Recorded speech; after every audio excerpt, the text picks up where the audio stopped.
ആ ഡോക്ടറെ, ഡോക്ടർ സുധാംശു ഐസിയുലുണ്ട്. ഈ റിസൾട്ട് അദ്ദേഹത്തെ കാണിക്കേ, ഞാൻ അങ്ങോട്ട് വരാം. ശരി.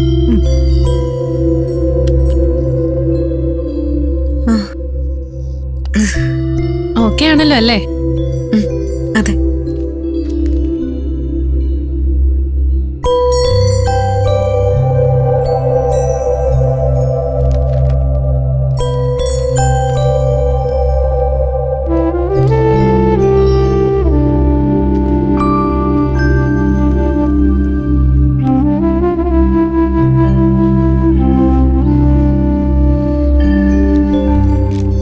പ്രശ്നമൊന്നുമില്ല. എങ്കിലും ഞാനൊരു ടോണിക് കൂടി എഴുതിയിട്ടുണ്ട്, അത് കഴിച്ചോ. എന്താ, വേറെ ആരും ഇല്ലേ കൂട്ടായിട്ട്? ഇല്ല, ഫ്രണ്ടിന് ജോലിയുണ്ട്. ഇവിടെ ചെക്കപ്പിന് വന്നിരുന്ന പല സമയത്തും ഞാനത് ചോദിക്കണമെന്ന് വിചാരിച്ചതാ. പിന്നെ പേഴ്സണലായിട്ടുള്ള കാര്യമല്ലേ, ഒഴിവാക്കി.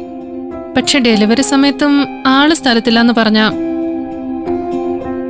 ഞാൻ ഉദ്ദേശിച്ചത് ഭർത്താവിന്റെ കാര്യമാണ്. അത് ഹസ്ബൻഡ് സ്ഥലത്തില്ല.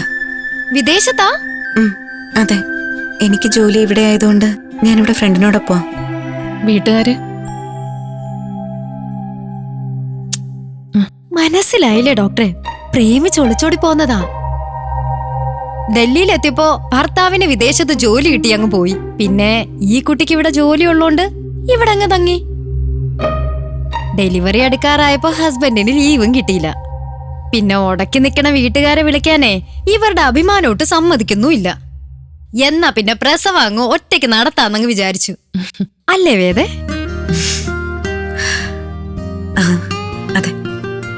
അതാണ് ഹസ്ബൻഡ് ഇപ്പൊ വിദേശത്തിരുന്ന് ഞെരിപിരി കൊള്ളുന്നുണ്ടായിരിക്കും. നമ്മുടെ DCP ICന്റെ വെളിയിൽ നിന്ന് ഞെരിപിരി കൊള്ളുന്ന പോലെ.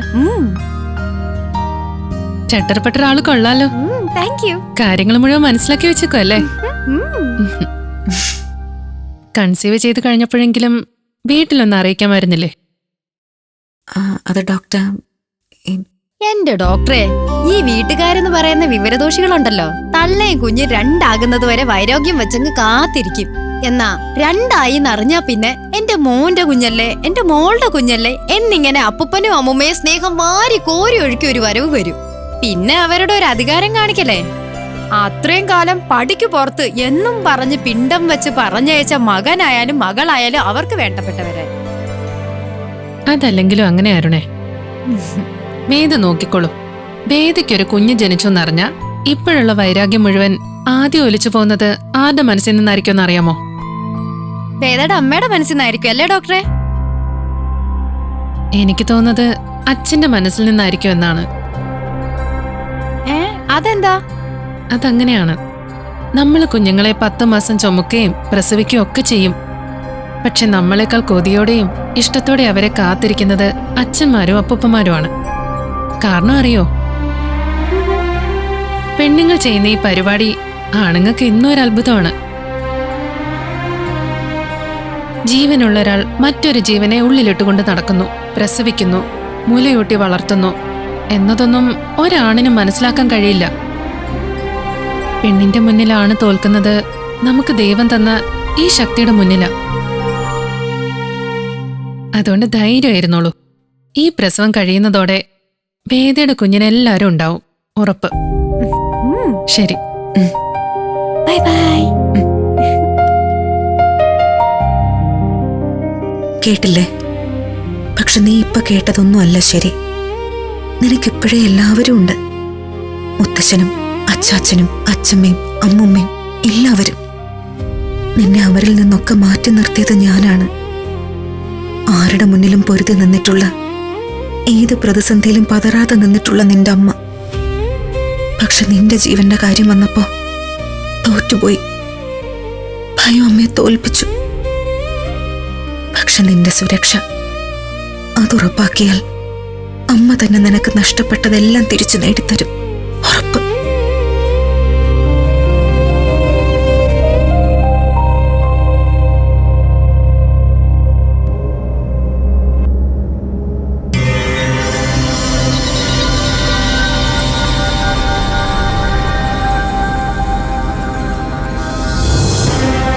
ഞങ്ങൾ ഇറങ്ങുകയാണ്. ഇതിനൊരറ്റം കണ്ടിട്ട് ഒരിക്കൽ കൂടി ഞങ്ങൾ ഇവിടേക്ക് വരും. വിക്രം, വാ.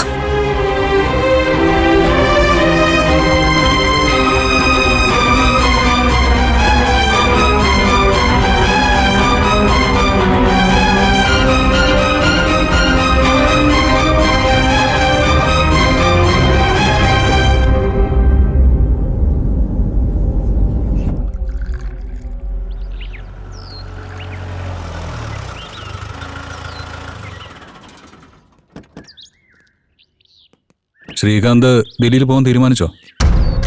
പോണമെങ്കിൽ പോയല്ലേ പറ്റൂ. വീഡിയോയിൽ നിന്നും അവൾ പ്രഗ്നന്റ് ആണെന്ന് വ്യക്തമാണ്. അതെ, പക്ഷേ അതിപ്പോ നമുക്ക് രണ്ടുപേർക്ക് മാത്രമേ അറിയൂ. ദർശന്റെ വായിൽ നിന്നും ഇനി ഇതാരും അറിയാൻ പാടില്ല. നമ്മളിൽ നിന്നെല്ലാം മറഞ്ഞു നിൽക്കാനാ അവളുടെ പരിപാടി. വിക്രമിന്റെ കുഞ്ഞിനെ പ്രസവിച്ച് വളർത്തി അവസാനം കമ്പനിയിൽ നിന്ന് ക്ലെയിം ഉന്നയിക്കാനുള്ള സമയമാകുമ്പോൾ പ്രത്യക്ഷപ്പെടും. അപ്പോഴേക്കും അവളുടെ ഭർത്താവും ഇറങ്ങുമെന്നായിരിക്കും കണക്കൂട്ടല്. അങ്ങനെ അവനും കൂടി അനുഭവിക്കാനുള്ളതല്ല ദർശ. ഞാനും അങ്കിളും ഇത്രയും നാൾ ഇതിൽ കിടന്ന് കഷ്ടപ്പെട്ടത്. അവളെ കൊണ്ടത് എഴുതി വാങ്ങിച്ചേ പറ്റൂ. ഇത്തരം കാര്യങ്ങളിലും ഈ സ്വത്തിലും ഒന്നും എനിക്ക് താല്പര്യമില്ലായിരുന്നു. ശ്രീകാന്തിനെ അറിയാലോ.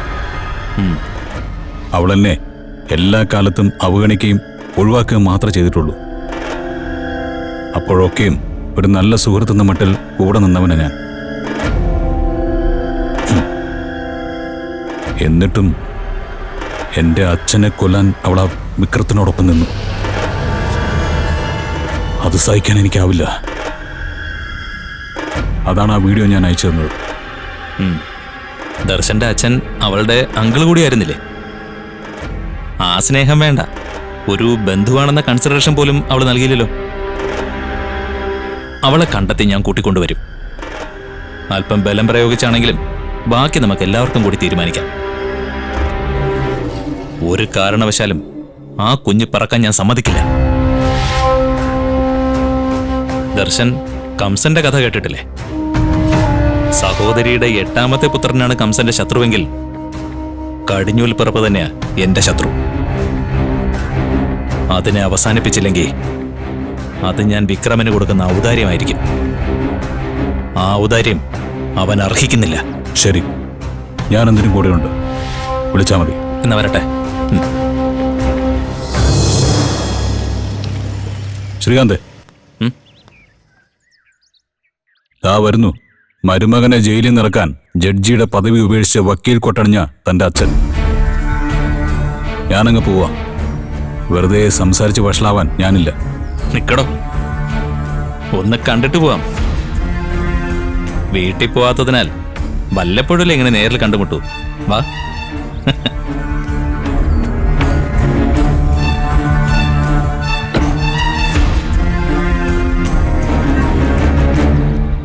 വേദ മാത്രമല്ല, ഞാനും നിങ്ങളുടെ രക്തം തന്നെയാണ് കേട്ടോ.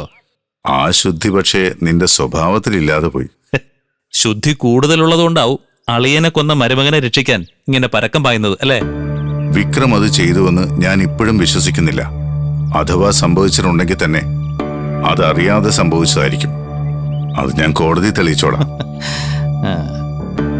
ഇല്ലെങ്കിലേ അവന്റെ ഹർജി കോടതിയിൽ വരുമ്പോ പ്രോസിക്യൂഷനൊപ്പം ഞാനും കൂടെ ഉണ്ടാവും.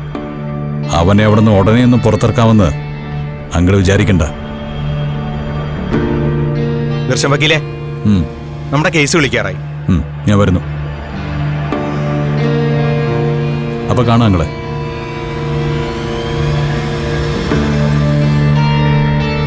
എന്തൊരു നല്ല സ്വഭാവമായിരുന്നു അവന്. അവനെ നീ നശിപ്പിച്ചല്ലേ? അവൻ സ്വയം തിരുത്തി എന്റെ കൂടെ ചേർന്നതാ, ഞാൻ ചേർത്തതല്ല. അകത്ത് കിടക്കുന്ന നിങ്ങളുടെ മരുമോനെ പുറത്തിറക്കാതിരിക്കാൻ ദർശനം നോക്കിക്കോളും. ആ സമയത്ത് എനിക്കൊരു പണിയുണ്ട്. പുറത്ത് എന്നെ പറ്റിച്ച് ഒളിച്ച് ജീവിക്കുന്ന അവളെ കണ്ടെത്തുക എന്നത്. നിന്റെ മുന്നിൽ അവൾ ഒരിക്കലും പ്രത്യക്ഷപ്പെടാൻ പോകുന്നില്ല. അവൾ മറഞ്ഞിരിക്കുന്നുണ്ടെങ്കിൽ നിനക്ക് വേണ്ടി അവൾ എന്തൊക്കെയോ കരുതി വെക്കുന്നുണ്ട് എന്ന് തന്നെയാണ് അർത്ഥം. അറിയാം, ഒരുപാട് സർപ്രൈസുകളുമായിട്ടാണ് അവൾ പ്രത്യക്ഷപ്പെടാനിരിക്കുന്നതെന്ന് അറിയാം. അതിനു മുമ്പ് ഞാൻ അവളെ കണ്ടെത്തിയ പോരെ? വരുന്നുണ്ട് ഞാൻ പണിക്കത്ത് വീട്ടിലേക്ക് ഒരിക്കൽ കൂടി. അന്ന് നിങ്ങളുടെ മകളും എന്റെ കൂടെ ഉണ്ടാവും. ഒന്നുകിൽ ജീവനോടെ, ഫ്രീസറിൽ അടക്കിയിട്ടാണെങ്കിൽ അങ്ങനെ.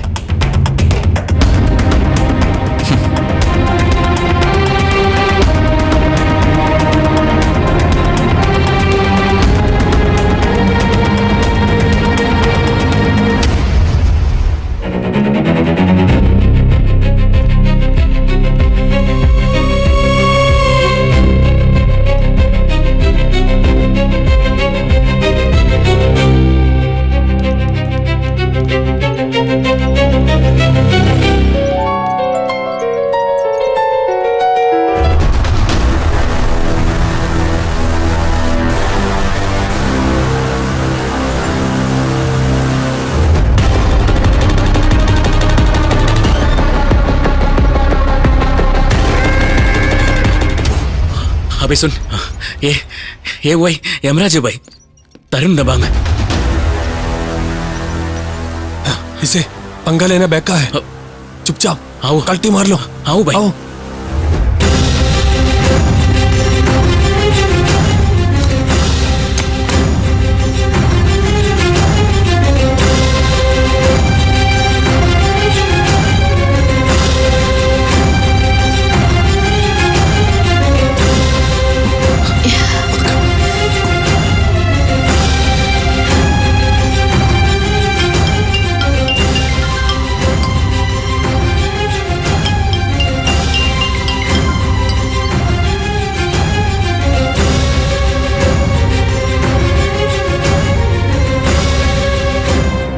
ओके ले।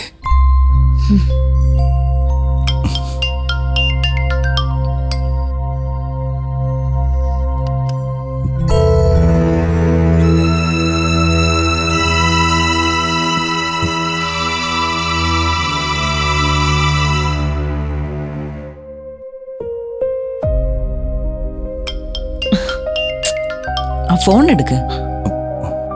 ആരെയും വിളിക്കുന്നേ? ഓഫീസിൽ ചെല്ലാൻ വേണ്ടിയാ. അതിനെന്താ, നീ പോയിട്ട് വാ. ഞാനിവിടെ ഇല്ലേ, ധൈര്യമായിട്ട് പോയിട്ട് വാ. വരട്ടെ, എന്തായാലും ഡോക്ടർ വരട്ടെ.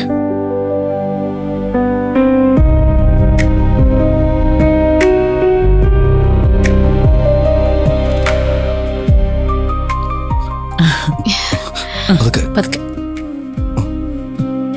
സൂക്ഷിച്ച്.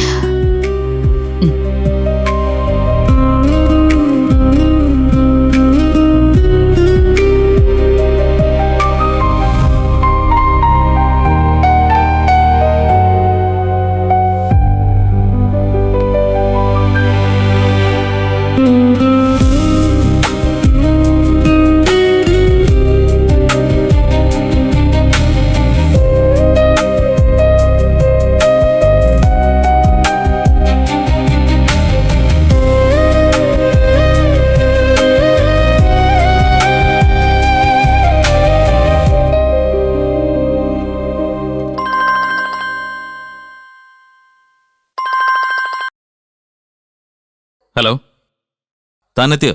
ഇങ്ങ് കയറി വാ.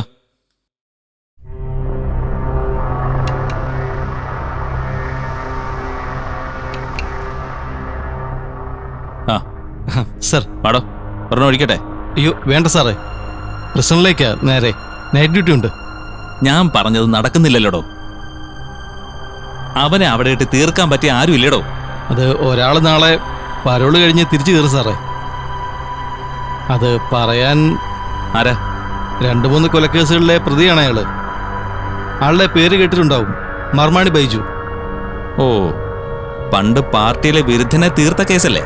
ബൈജുവിന് പാർട്ടി ഒന്നും ഇല്ല സാറേ. കാശ് കിട്ടിയ അവൻ ആരെ എന്തും ചെയ്യും. സാറിന് വേണമെങ്കിൽ വിളിപ്പിക്കാം, അവൻ പുറത്തുണ്ട്. ആ, വരാൻ പറ. ശരി സാർ.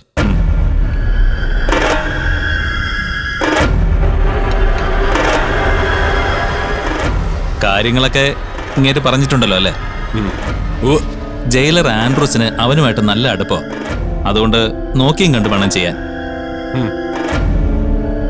ഒരുപാട് വൈകരുത്, എന്നാൽ എടുത്തു ചാടി കുളമാക്കുകയും ചെയ്യരുത്. ആദ്യം നമ്മുടെ ടീംസിനെ വെച്ച് ഇടയ്ക്കിടയ്ക്ക് ഓരോ ഡോസ് കൊടുത്ത് ഒന്ന് പദമാക്കാം. അവനായിട്ട് ഇങ്ങോട്ട് അറ്റാക്ക് ചെയ്യുന്ന ഒരു സമയം വരും, അപ്പോ തീർക്കാം. അതാ നല്ലത്. ആ, നിങ്ങൾ വിചാരിക്കുന്നത് പോലെ അത്ര നിസാരക്കാരനായ പുള്ളി അല്ല അവൻ. കുറെ മുന്തിയവരെ കണ്ടിട്ടുള്ളതല്ലേ സാറേ? നമ്മളത് ഏറ്റു. സാറ് പറഞ്ഞ തുക വാർഡൻ സാറിനെ അങ്ങ് ഏൽപ്പിച്ചാ മതി. എന്നാ ചെല്ല്, നമുക്ക് കാണാം.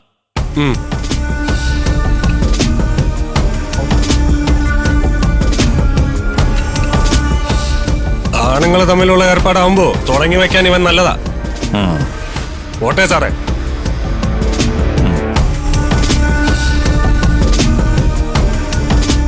സാറേ എന്നാ ഞാൻ ശരി ശരി സാർ.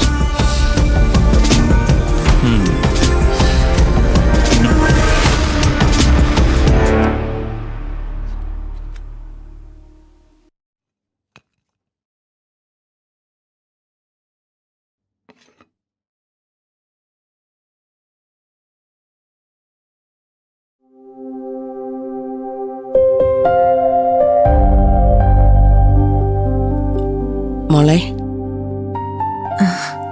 കിടന്നോ, ഇത് കഴിക്കേ. അയ്യോ എനിക്ക് വേണ്ട. അങ്ങനെ പറഞ്ഞാൽ പറ്റത്തില്ല മോളെ. ഈ സമയത്ത് നിറയെ ഫ്രൂട്ട്സും വെള്ളമൊക്കെ കുടിക്കേണ്ട സമയം. ഇത് മോക്ക് വേണ്ടി മുറിച്ചോണ്ട് വന്നാ കഴിക്കും മോളെ. ദാ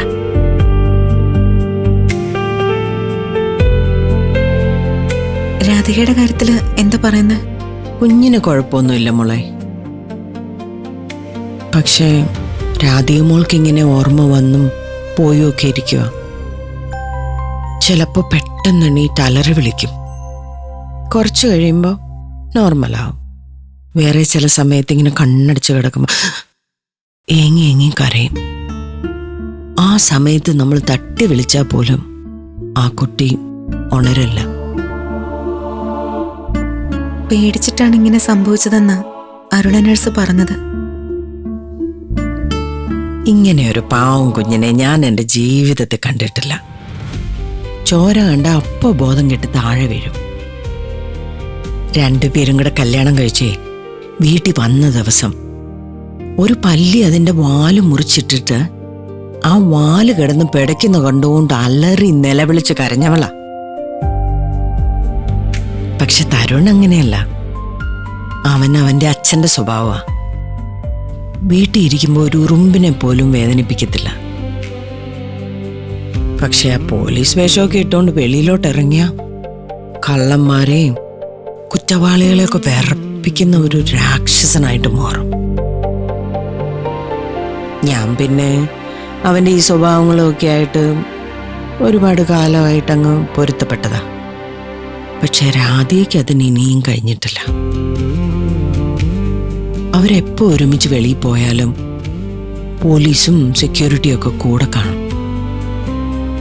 അന്ന് മാളില് അവരൊരുമിച്ച് പോയപ്പോ അവൾക്കിഷ്ടമില്ലാത്തതുകൊണ്ടും അവളെ നിർബന്ധിച്ചുകൊണ്ടുമാ സെക്യൂരിറ്റി ഒന്നും ഇല്ലാതെ പോയത്. അന്നല്ലേ ഇത്രയും വലിയൊരു ആക്രമണം ഉണ്ടായത്.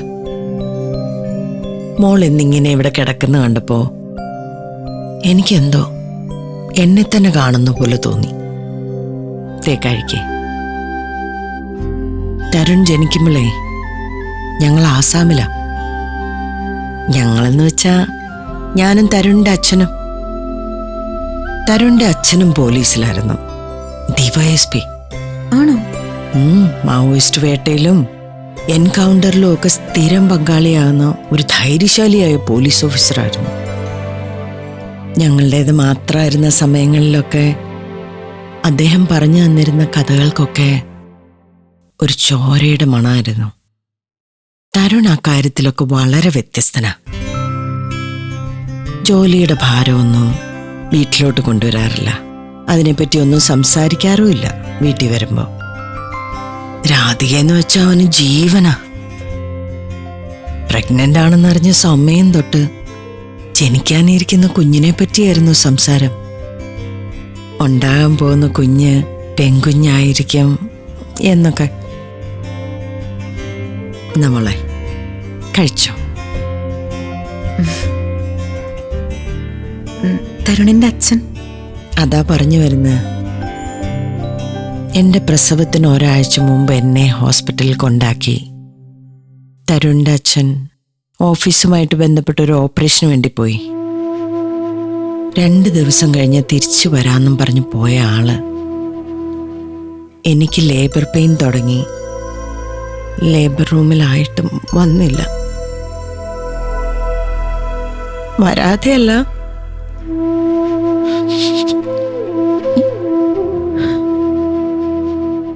എന്നോട് ആരും ഒന്നും പറഞ്ഞില്ല. ഞാൻ പ്രസവവേദന എടുത്ത് ലേബർ റൂമിൽ തരുണിനെ പ്രസവിക്കുന്ന സമയത്ത് അതേ ഹോസ്പിറ്റലിന്റെ മോർച്ചറിയിൽ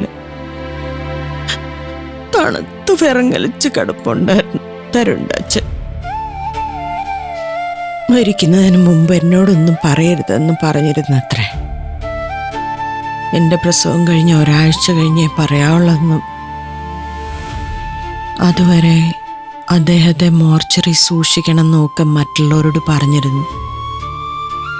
സാധാരണ ഭാര്യമാര് ഭർത്താക്കന്മാരുടെ ചിത കൊളുത്താറില്ല. പക്ഷെ ആ കുഞ്ഞിനെ കയ്യിൽ വെച്ച് അവനാണ് ചെയ്യുന്നതെന്ന് സങ്കല്പിച്ച് ഞാനത് ചെയ്യണമെന്നും കൂടി പറഞ്ഞു കൊടുത്തിട്ടാ അവൻ്റെ അച്ഛൻ പോയത്. ആ കുഞ്ഞ് കയ്യിൽ കൊള്ളി വെച്ച് കൊടുത്തിട്ടാ ഞാനത് ചെയ്തത്. ഓർമ്മ ഉറയ്ക്കുന്നതിന് മുമ്പേ സ്വന്തം അച്ഛൻ്റെ ചിത കൊളുത്തിയാനെന്ന പേരുമായിട്ടാ എൻ്റെ തരുൺ മോൻ അവൻ്റെ ജീവിതം തന്നെ തുടങ്ങുന്നത്. എന്തോ മോളെ കണ്ടപ്പോൾ എന്തുകൊണ്ടോ എനിക്ക് പഴയ കാര്യങ്ങളൊക്കെ ഓർമ്മ വന്നു. എന്നെപ്പോലെ തനിച്ചായി പോയൊരു പെണ്ണാണല്ലോ നീയും എന്നെനിക്ക് തോന്നി. ഇനി അങ്ങോട്ടും ജീവിതത്തിൽ മോൾക്ക് ഒരുപാട് പ്രശ്നങ്ങളും ബുദ്ധിമുട്ടുകളും ഒക്കെ ഉണ്ടാവും. പക്ഷെ തളരരുത്.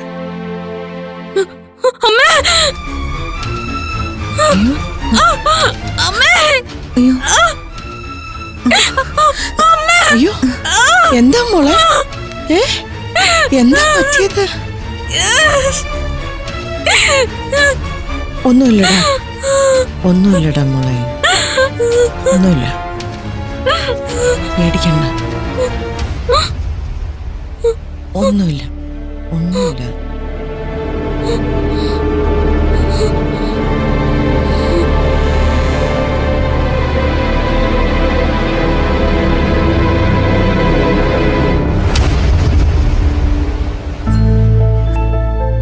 ആ അമ്മ പറഞ്ഞത് ശരിയാണ്. ജീവിതത്തിൽ ഇനിയാണ് പ്രശ്നങ്ങളും പ്രതിസന്ധികളും വരാൻ പോകുന്നത്. മോള് തളരരുത്.